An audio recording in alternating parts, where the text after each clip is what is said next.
सुन सुन बोले क्या बच्चन, बोल बोल बोल बोल बच्चन, सुन सुन बोले क्या बच्चन।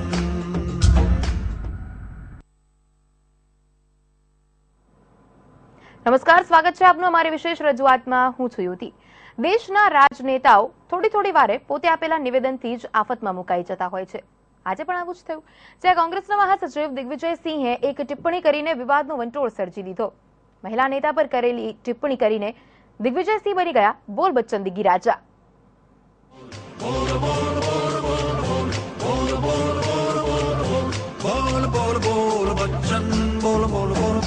बच्चन सुन सुन बोले क्या बच्चन, बोल बोल बोल बोल बच्चन, सुन सुन बोले क्या बच्चन। કોંગ્રેસ મહાસચિવ દિગ્ગી રાજા એટલે કે દિગ્વિજયસિંહની એક ટિપ્પણીએ ફરી એકવાર વિવાદનો વંટોળ સર્જ્યો છે.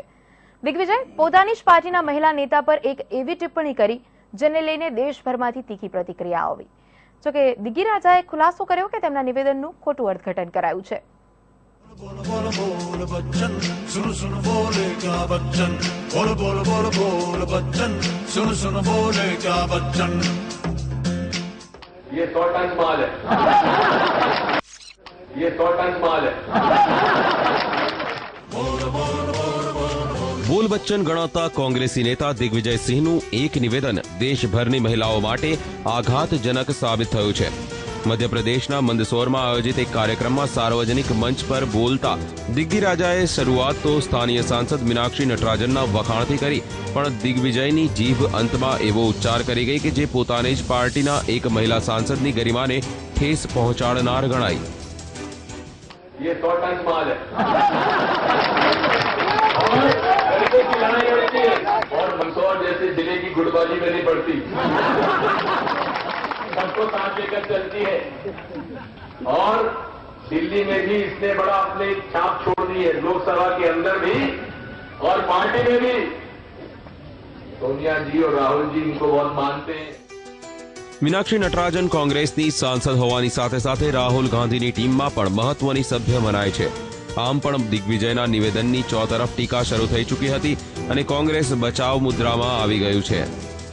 इनको कोई मेंटल हॉस्पिटल में भेज दिया जाए, इनको इलाज की सख्त जरूरत है. ये दिग्विजय जी की नौटंकी ये पूरा देश देख रहा है और ये भी दिखाई देता है अपने घर की महिला, अपने पार्टी की महिला के बारे में वो क्या कहते हैं. अगर यही स्थिति रही तो महिलाओं के व्यक्तित्व पर लगातार जो क्षरण हो रहा है उसमें कहीं न कहीं भागीदारी इन राजनीतिज्ञों की भी है जो अपने जबान पे काबू नहीं रख पाते हैं. ये तारीफ ही तो है, क्योंकि मैंने नहीं देखा और मुझे पता नहीं कि किस कॉन्टेक्स्ट में कहे हैं और क्या कहे. આ નિવેદને વિવાદનું એવું વાવાઝોડું સર્જ્યું કે આ મુદ્દે ખુદ દિગ્ગી રાજાએ ખુલાસો કરવા નવું નિવેદન આપવું પડ્યું કે મારા નિવેદનનો ખોટો અર્થ નીકળાઈ રહ્યો છે. मैंने मीनाक्षी नटराजन जी की तारीफ की है कि 100 टन सोने का माल है. माल का अगर आपका दिमाग में, अगर आपका माल का मतलब आपके दिमाग में फितरत है तो मैं आपके इस फितरत के खिलाफ मानहानि का दावा करूंगा. સવાલ એ છે કે કોંગ્રેસના આ બોલ બચ્ચન બોલ પર બ્રેક કોણ લગાવશે? શું દિગ્ગીના આ બોલ પર રાહુલ લગાવશે બ્રેક કે તેઓને સોનિયા મેડમ સાનમાં સમજાવશે? બ્યુરો રિપોર્ટ, સંદેશ ન્યૂઝ. તો આ સમગ્ર મુદ્દે ચર્ચા કરીશું. બે વિશેષ મહેમાન સ્ટુડિયોમાં આપણી સાથે હાજર છે. એક તરફ આપણી સાથે ભાજપના નેતા સુનિલભાઈ ઓઝા હાજર છે, તો બીજી તરફ કોંગ્રેસ નેતા જયરાજસિંહ પરમાર આપણી સાથે જોડાયેલા છે. આ બંનેનું સ્વાગત કરું છું. સુનિલભાઈ, સૌપ્રથમ આપને પૂછવા માંગીશ, દિગ્વિજયસિંહના અનેક નિવેદન અત્યાર સુધીમાં અનેકો વખત વિવાદ સર્જી ચૂક્યા છે, પણ અત્યાર સુધીમાં તેમણે વિપક્ષ ઉપર પ્રહાર કરેલા છે, સામાજિક કાર્યકરો ઉપર પ્રહાર કરેલા છે, પણ આજે તો તેમના ઘરની જ મહિલા ઉપર તેમણે જે રીતે નિવેદન આપ્યું, આ નિવેદનને આપ કેવી રીતે જુઓ છો? આ નિવેદનને હું એમની માનસિકતાના પરિપાકરૂપ જોઉં છું અને કદાચ જે કોંગ્રેસનો ભૂતકાળ રહ્યો છે, દિલ્હીમાં જ તાંદુર કાંડ બન્યો હતો, જેમાં દિલ્હી યુવક કોંગ્રેસના અધ્યક્ષ સુશીલ શર્માએ એક લેડીની હત્યા કરી હતી. એ પછી જેસિકાલાલ હત્યાકાંડ થયો, એ કોંગ્રેસના જ આગેવાન મનુ શર્માએ આ હત્યા કરી, ફાયરિંગ કર્યું. ખાસ કરીને બહેનો માટે, મહિલાઓ માટે એમની વિચારવાની પદ્ધતિ શું છે, એમની બોલવાની, એમની વાત કરવાની. કારણ કે આજની જે વાત છે એ ભાષા કદાચ હવેના સમયમાં તો ટપોરીઓ પણ ન બોલે, રખડું છોકરાઓ ન બોલે. આટલી નીચી કક્ષાએ જાહેર નિવેદન કર્યા પછી બેન હું આપનું ધ્યાન દોરીશ, એક બેન ફરજાના વર્ષે કરીને એમણે ટ્વિટર પર લખ્યું છે સુનિલભાઈ આપની વાત પૂરી કરીશું કે એક જ મિનિટ હું પૂરું કરું કે કદાચ એ બેનની આની સામે વાંધો ન હોય તો પણ કારણ કે એણે પબ્લિક સ્પેસનો ઉપયોગ કર્યો છે એમણે માફી માંગવી જોઈએ. આ સમગ્ર મહિલા સમાજનું અપમાન છે. આવું એક ફરજાના બેન કરીને એમણે લખ્યું છે. જી જી જયરાજસિંહ, આપનું શું માનવું છે? તમારા જ પક્ષના એક માન્ય નેતા મીનાક્ષીબેન માટે આ પ્રકારનું નિવેદન કેટલું યોગ્ય હતું? પ્રથમ તો દિગ્વિજયસિંહજીએ જે નિવેદન કર્યું છે એ નિવેદન બધાએ બરાબર પૂરી રીતે સાંભળી લેવાની જરૂર છે. ભારતીય જનતા પાર્ટીના નેતા અને મારા વડીલ સાથી સુનિલભાઈને એક પહેલા પૂછવા માંગુ છું કે એમને નિવેદન પૂરું સાંભળ્યું છે ખરું? દિગ્વિજયસિંહજીએ આજ સુધી જેટલા નિવેદનો કર્યા છે, બોલ બચ્ચન નહીં, સાચા અર્થમાં બચ્ચન છે. દિગ્વિજયસિંહ આજ સુધી જેટલા નિવેદનો કર્યા છે એમાં એમને ક્યારેય પાછીપાની કરી નથી, ક્યારેય ખોટા પણ પડ્યા નથી. એમને એમનું વિવાદાસ્પદ નિવેદન તરીકે ખૂબ શોર બકોર ભારતીય જનતા પાર્ટી કરેલો ભૂતકાળમાં માલેગાંવ બ્લાસ્ટમાં, પછી પાછળથી એ સાચા પડ્યા હતા. આજે પણ એમને જે નામ દીધા હતા એ લોકો જેલમાં છે. એવા એક નહીં અનેક દાખલા. એમને અરવિંદ કેજરીવાલ માટે કહ્યું હતું કે આ માણસ રાજકીય મહત્વાકાંક્ષા ધરાવે છે અને આજે નહીં તો કાલે રાજકીય પક્ષની સ્થાપના કરી અને રાજકારણમાં આવશે. સાચું પડ્યું છે. બાબા રામદેવજી માટે જે કંઈ દિગ્વિજયસિંહજીએ કહ્યું હતું એ આજે પણ એટલું જ સાચું પડ્યું છે. એવું જ અન્ના હજારેજીના આંદોલન માટે કહ્યું હતું. દિગ્વિજયસિંહ હંમેશા સત્ય સાથે રહ્યા છે અને બહુ હિંમત સાથે બોલ્ડલી કહેવા માંગે છે. પણ એમને જે વાત કરી મહિલા સમાજની અપમાનની વાત, તો મારે એમને કહેવું જોઈએ. અને અહીંથી તમે પૂનમ મહાજનને બતાવ્યા, તો પૂનમ મહાજને પહેલા તો એ વિચાર કરવો જોઈએ કે નોટંકી તો એમના ભાઈ રાહુલ મહાજને કરી હતી. એ દારૂ અને ડ્રગના કેસમાં આખા દેશની જનતાએ એમના નાટકો જોયેલા છે. એમના પૂજ્ય પિતાશ્રી ભારતીય જનતા પાર્ટીના ખૂબ મોટા નેતા હતા, તો એમને પણ કાન ખોલીને સાંભળી લેવું જોઈએ કે એમને એમના સગ્ગા ભાઈએ ગોળીઓ કેમ મારી હતી. એનો જવાબ આજે પણ દેશને આપ્યો નથી. સગ્ગા ભાઈએ એમને ગોળીઓ મારી હતી એ પહેલા વિચારવું જોઈએ, પછી બીજાની સામે આંગળી કરતા પૂનમ મહાજને નીકળવું જોઈએ. અને એમને કહ્યું મહિલાઓની વાત, તો મારી વાત બહુ સ્પષ્ટ ધ્યાનથી સાંભળી લેજો કે મહિલાઓ માટે ક્યારે પણ દિગ્વિજયસિંહે વાત કરી હતી. અને તમે મીનાક્ષી નટરાજનની વાત કરવા નીકળ્યા છો. મીનાક્ષી નટરાજન અમારી બેન છે અને પવિત્ર વ્યક્તિ છે. દિગ્વિજયસિંહજીની દીકરી છે. મંદસોર એનો લોકસભાનો પોતાનો મત વિસ્તાર છે. અને એમને શું કહ્યું છે કે ગાંધીજીની વિચારસરણી ધરાવતી આ દીકરી છે. આ નાના નાના માણસ જોડે જાય છે, લોકો સાથે બેસે છે, અંદરની ગુટબાજીમાં પડતી નથી ક્યારે પણ. અને રાહુલજી અને સોનિયા ગાંધીની પણ પ્રિય પાત્ર છે. આવી વાત કરી છે. એમને કોઈ ખોટી વાત નથી કરી. અને બીજું, જો સ્ત્રીઓની અપમાનની વાત કરતા હોય તો તમારા મુખ્યમંત્રીના નિવેદનોની વાત કરવી જોઈએ. એમને બીજાની પત્ની માટે એમને કહ્યું હતું ને 50 લાખની ગર્લફ્રેન્ડ છે. ત્યારે ક્યાં ગયા હતા તમે બધા? તારે તમારે જવાબ આપવો જોઈએ કે બીજાની પત્નીને 50 લાખની ગર્લફ્રેન્ડ ન કહેવાય. એ કી હોલ મેન્ટાલિટી જે ચાવીના કાળામથી તમે જુઓ ને, એ બહુ ખરાબ માનસિકતા છે. એ માનસિકતા આખે દેશે જોયું છે. તમે તોફાનો વખતે કેવા નિવેદન કર્યા હતા? મોહન ભાગવતજીએ કહ્યું હતું કે મેરેજ એક કોન્ટ્રાક્ટ છે. ત્યારે તમે બધા ક્યાં ગયા હતા? ત્યારે તો જવાબ આપવો જોઈએ. મેરેજ એ હિન્દુ સંસ્કૃતિનું પવિત્ર બંધન છે. એ શું કોન્ટ્રાક્ટ છે? જી જયરાજસિંહજી, આપણે અહીં અટકાવવા માંગીશ. સુનિલભાઈ, જયરાજભાઈએ જે વાત કરી તે બાબતે આપનું શું કહેવું છે? ખુદ મુખ્યપ્રધાન નરેન્દ્ર મોદી પણ ભૂતકાળમાં કોંગ્રેસ અધ્યક્ષા સોનિયા ગાંધી તેમજ જેવી રીતે કે પાછલા કેટલાક સમય એ તો જ મારું કહેવાનું બાકી છે. આ તો સ્ત્રીઓની વાત કરી કે નારી સમાજની વાત કરી, તો પહેલા એનો જવાબ આપવો જોઈએ કે બીજાની પત્નીને તમે કેવી રીતે કહી શકો 50 લાખની ગર્લફ્રેન્ડ? આજ સુધીમાં એ જે કીધું છે, ફરી આજે જયરાજસિંહે યાદ કર્યું ત્યારે હું કહું કે શશી થરૂર એ જે તે વખતે કોચીની ટીમ, એ ટીમમાં એમનું રોકાણ નહીં હોવા છતાં 50 લાખનો એમને ભાગ મળ્યો હતો સુનંદા પુષ્કર, તે દિવસે એમના ધર્મપત્ની પણ નહોતા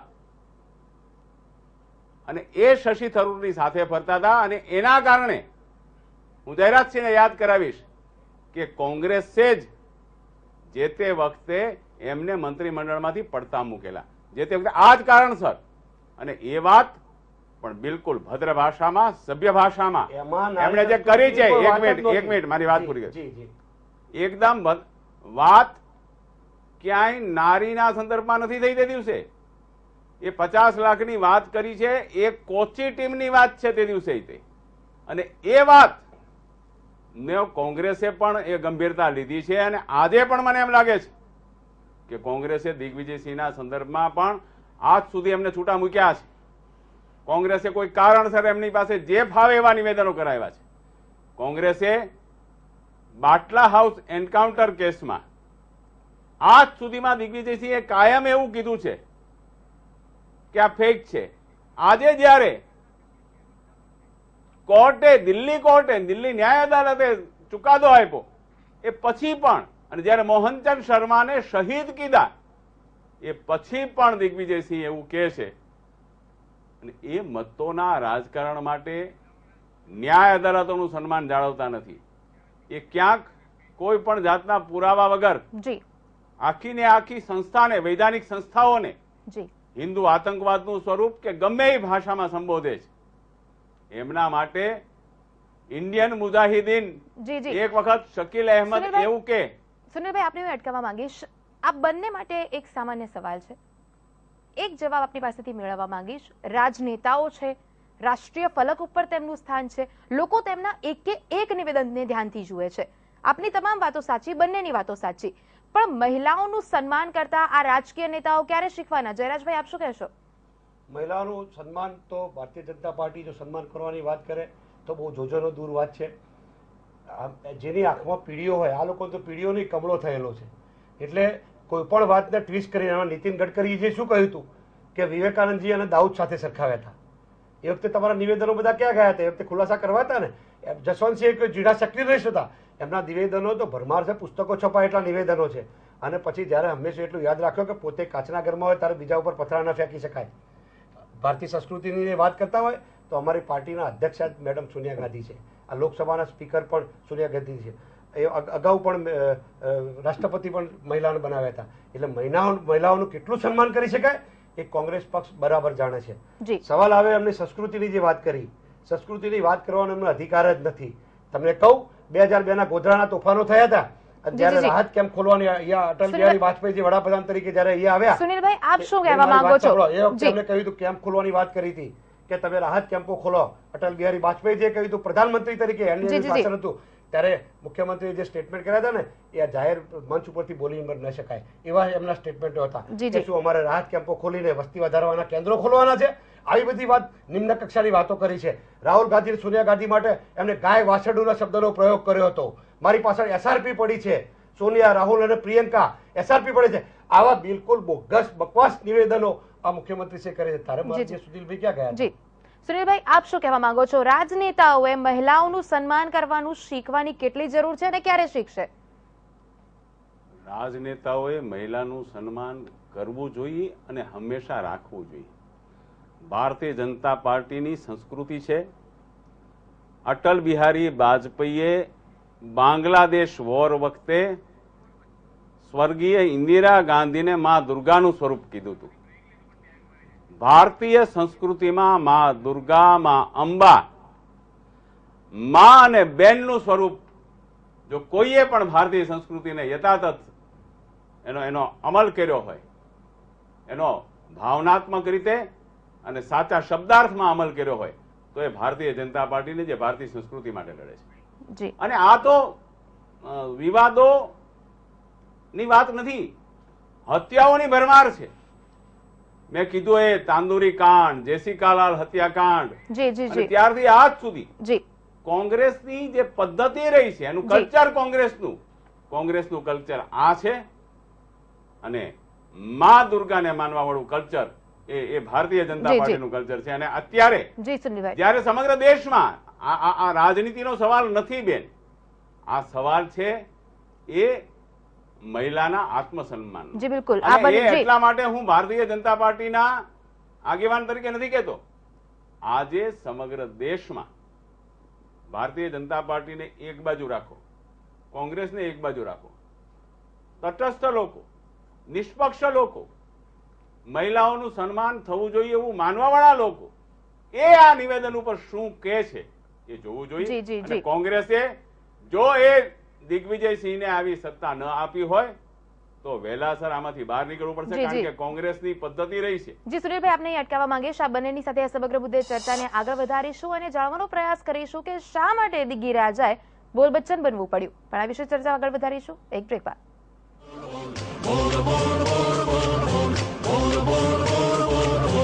बोल बोल बोल बच्चन, बोल बोल बोल बोल बच्चन, सुन सुन बोले क्या बच्चन, बोल बोल बोल बोल बच्चन, सुन सुन बोले क्या बच्चन. Welcome back. બ્રેક બાદ આપનું સ્વાગત છે અમારી વિશેષ રજૂઆતમાં. દિગ્વિજયસિંહ અનેક વખત મોદીને પણ પોતાનું નિશાન બનાવી ચૂક્યા છે. અવારનવાર મોદી પર ધારદાર પ્રહાર કરી તેમની ક્યારેક તેમના લગ્ન જીવન પર પ્રહાર કર્યા તો ક્યારેક મોદીની તુલના રાવણ સાથે પણ કરતા તેઓને અચકાયા. દિગ્વિજય બનામ મોદી. દિગ્વિજય સિંહના નિશાન પર મોદી. ગુજરાતના મુખ્યપ્રધાન નરેન્દ્ર મોદી પણ દિગ્વિજયના વાણી પ્રલયના તોફાનથી બચી શક્યા નથી. નરેન્દ્ર મોદીએ દિગ્વિજય પર ક્યારેય કોઈ વ્યક્તિગત ટિપ્પણી ન ઉચ્ચારી હોવા છતાં દિગ્વિજયના નામે મોદી પર કરાયેલા અનેક પ્રહારો ચર્ચાથી અડગા રહ્યા નથી. મુદ્દો 50 કરોડની ગર્લફ્રેન્ડ.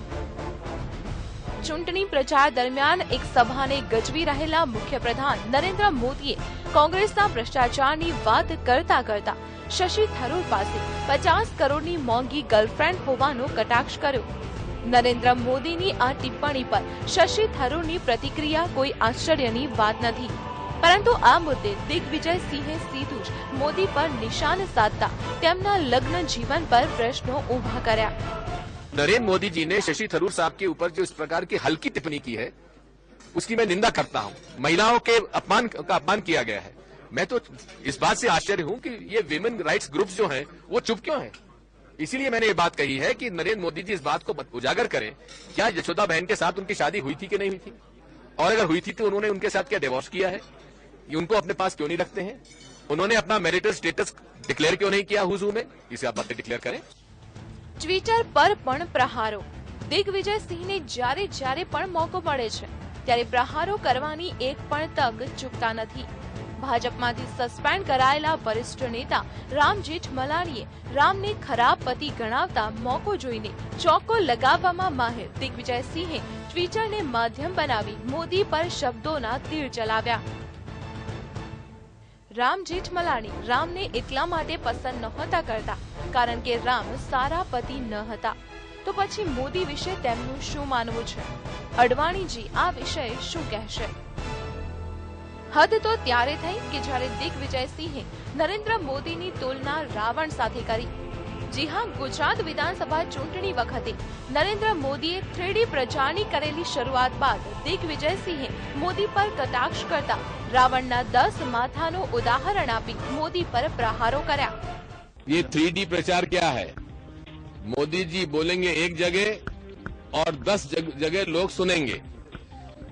हमारे रामायण में भी एक व्यक्ति था जिसके 10 मुंह हुआ करते थे. वही हालत अब इनकी है. કોંગ્રેસ વિરુદ્ધ પ્રચાર કરવાનો આરોપ. આ અગાઉ પણ તેમણે મોદી સહિત આરએસએસને નિશાન બનાવીને તેઓ અમદાવાદની આસપાસના વિસ્તારોમાં ચાલતા સંસ્કાર કેન્દ્રો દ્વારા कांग्रेस विरोधी प्रचार करता होवानो आरोप लगाव्यो हतो. मैंने आपसे बताया है कि भारतीय जनता पार्टी आरएसएस और संघ और विशेषकर नरेंद्र मोदी संस्कार केंद्र उनका चलता है अहमदाबाद के पास में. वहां पे 50 लोगों की उनकी टीम है, पेड टीम है प्रोफेशनल्स की, जो इस प्रकार के पोस्टिंग्स करते रहते हैं. आम हमेशा विवाद पर नजर રાખતા દિગ્વિજયસિંહે વિવાદના પર્યાય બન્યા છે. વિવાદમાં કોંગ્રેસ આક્ષેપબાજી કરે કે ન કરે, પરંતુ દિગ્વિજયસિંહ તો તૈયાર જ હોય છે વિવાદ ઉભો કરવા. બ્યુરો રિપોર્ટ, સંદેશ ન્યૂઝ. તો આ સમગ્ર મામલે ચર્ચાને આગળ વધારીએ. બે વિશેષ મહેમાન આપણી સાથે જોડાયેલા છે. સુનિલભાઈ ઓઝા આપણી સાથે હાજર છે, તો જયરાજસિંહજી પણ આપણી સાથે હાજર છે. જયરાજસિંહજી, આપને હું પૂછવા માંગીશ, અવારનવાર દિગ્વિજયસિંહજી પોતપોતાના અલગ અલગ પ્રકારના નિવેદન આપતા રહે છે. ક્યારેક તે બફાટમાં ખપી જાય છે, ક્યારેક આ નિવેદનો ખૂબ મોટો વિવાદ સર્જી નાખે છે. પણ દિગ્વિજયસિંહના આ તમામ જે નિવેદનો આવે છે, શું આ કોંગ્રેસની સમજી વિચારેલી સ્ટ્રેટેજી અંતર્ગત આવે છે? કોણે શું બોલવું કેમેરા સામે અને ક્યારે મીડિયા પર્સન સામે હોય એમાં કોઈ સ્ટ્રેટેજી ન હોઈ શકે, અને સ્ટ્રેટેજી કહેવી પણ આ મીડિયા પર્સન તરીકે બરાબર નથી. પણ દિગ્વિજયસિંહ હંમેશા બોલ્ડલી જેવું હોય એવું બોલવા ટેવાયેલા છે. હંમેશા સત્ય અને ખુલ્લું બોલે છે, એટલે કેટલાકને વિવાદાસ્પદ લાગે છે. બાકી તમે જુઓ, નારી સંસ્કૃતિની જે વાત કરતા હતા ને, તો જ્યારે કુપોષણની વાત આવી, આખા દેશમાં ગુજરાતનો જે રેશિયો હતો કુપોષણનો એ જ્યારે વધારે આવ્યો ત્યારે નરેન્દ્ર મોદીએ, એમના જ મુખ્યમંત્રીએ, બચાવ કરવાની જગ્યાએ પોતાની જાતનો બચાવ કરવા માટે અને પોતાની સરકારનો બચાવ કરવા માટે એમને શું નિવેદન કર્યા હતા એ ભારતીય જનતા પાર્ટીવાળાને ખ્યાલ છે ખરો? કે ગુજરાતની મહિલાઓ કુપોષણમાં એ હેલ્થ કોન્શિયસ હોવાની જગ્યાએ બ્યુટી કોન્શિયસ છે, આવી હલકી ટિપ્પણી કરી હતી.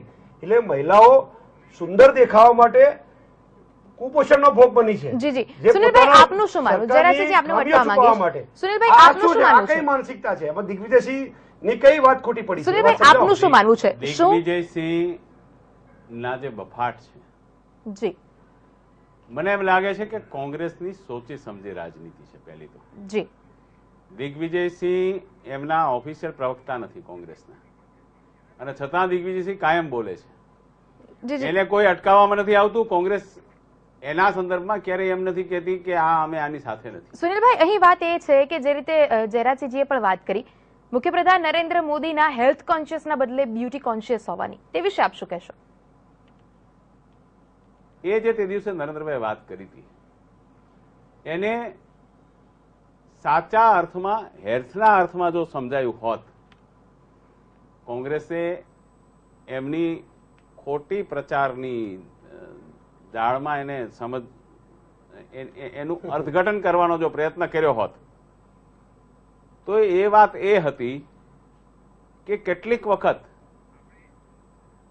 ડાયેટિંગ છે, જે ડોક્ટરોએ જે મેડિકલ રિપોર્ટ છે, ડાયેટિંગના કારણે ક્યારેક જેને ક્ષમતા છે, ખર્ચ કરવાની ક્ષમતા છે, અને છતાં એનામાં આ બાકીના જે પોષણના તત્વો કે HB એ ઘટી જાય છે, એ વધારે પડતું ડાયેટિંગ છે.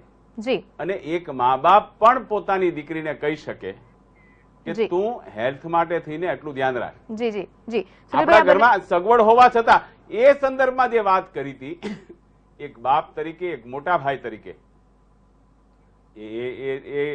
એક પણ અક્ષર આજ સુધીમાં ભારતની રાજનીતિમાં દિગ્વિજયસિંહ જે શબ્દ બોલ્યા છે, કોઈ નેતા નથી બોલ્યા આજ સુધી. સુનિલભાઈ, આપને અટકાવવા માંગીશ. આ બંનેની સાથે આ સમગ્ર મામલે ચર્ચાને આગળ વધારીશું. અમારી વિશેષ રજૂઆતમાં હાલ એક બ્રેક માટે રોકાઈએ.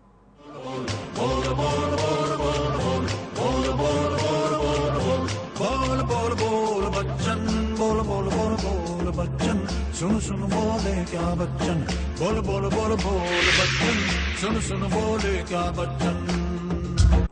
Welcome back. બ્રેક બાદ અમારી વિશેષ રજૂઆતમાં આપનું સ્વાગત છે. બોલ બચ્ચન શા માટે બન્યા દિગ્ગીરાજા, આ વિષય પર આપણે ચર્ચા કરી રહ્યા છીએ. બે વિશેષ મહેમાન આપણી સાથે ઉપસ્થિત છે. આ બંનેની સાથે ચર્ચાને આગળ વધારીએ. સુનિલભાઈ, જયરાજસિંહજી, આ બંનેની પાસે એક સવાલ લઈને આવવા માંગુ છું. ટૂંકમાં મને આ બંનેની પાસેથી તેનો જવાબ જોઈએ છે. ભારતની રાજનીતિમાં બે નવા શબ્દો પાછલા કેટલાક વર્ષોમાં અસ્તિત્વમાં આવ્યા. એક આવ્યો પપ્પુ, એક આવ્યો ફેંકુ. શું આ બંનેને જોડતી કડી જેવો નવો એક શબ્દ બોલ બચ્ચન આવી રહ્યો છે? શું કારણ છે તેનું? જયરાજસિંહજી, પહેલા તો સંસ્કૃતિની દુહાઈ દેવાવાળા આ કહેવાતો પક્ષ ભારતીય જનતા પાર્ટી, એમને પોતાની ઘરની મહિલાઓને જ સન્માન આપવું જોઈએ, પછી બીજી મહિલાઓ માટે સંસ્કૃતિની વાતો કરવી જોઈએ. આ એમના માટે સંદેશો છે. જી, આપ શું કહેશો સુનિલભાઈ? ભારતની રાજનીતિમાં આજ સુધીમાં રાજનૈતિક ગમે એટલું ખોટું, ગમે એટલું સ્તર નીચે ઉતારીને બોલ્યા, એને લોકોએ ખાલી રાજનીતિના સંદર્ભમાં જોયું છે. પરંતુ આજનો જે આ મીનાક્ષી નટરાજન માટેનો અમનો જે શબ્દ છે, એ કોંગ્રેસની આખી એ સંસ્કૃતિ પહેલેથી જે ચાલી આવે છે એમનું ફ્રસ્ટ્રેશન છે, દિગ્વિજયસિંહજીનું ફ્રસ્ટ્રેશન છે, અને આમાંથી બહાર નહીં આવે તો લોકો પોતે એને બહાર કાઢીને જ રહેશે. જી, આ બંને અમારી સાથે ચર્ચામાં જોડાયા તે બદલ આપ બંનેનો ખૂબ ખૂબ આભાર. તો શા માટે દિગ્ગીરાજાએ બોલ બચ્ચન બનવું પડ્યું તેના ઉપરથી રહસ્યનો પડદો આજે તો ન ઉચકાયો, પણ આવનાર સમયની અંદર જરૂરથી પ્રયાસ કરીશું કે શા માટે દિગ્ગીરાજા, જે કોંગ્રેસના રાજા કહેવામાં આવે છે, મધ્યપ્રદેશના રાજા કહેવામાં આવે છે, શા માટે તેઓ આ પ્રકારના નિવેદનો કરે છે અને પોતાની જાતને બોલ બચ્ચન સાબિત કરી રહ્યા છે. અમારી વિશેષ રજૂઆતમાં હાલ બસ આટલું જ. રજા આપશો. નમસ્કાર.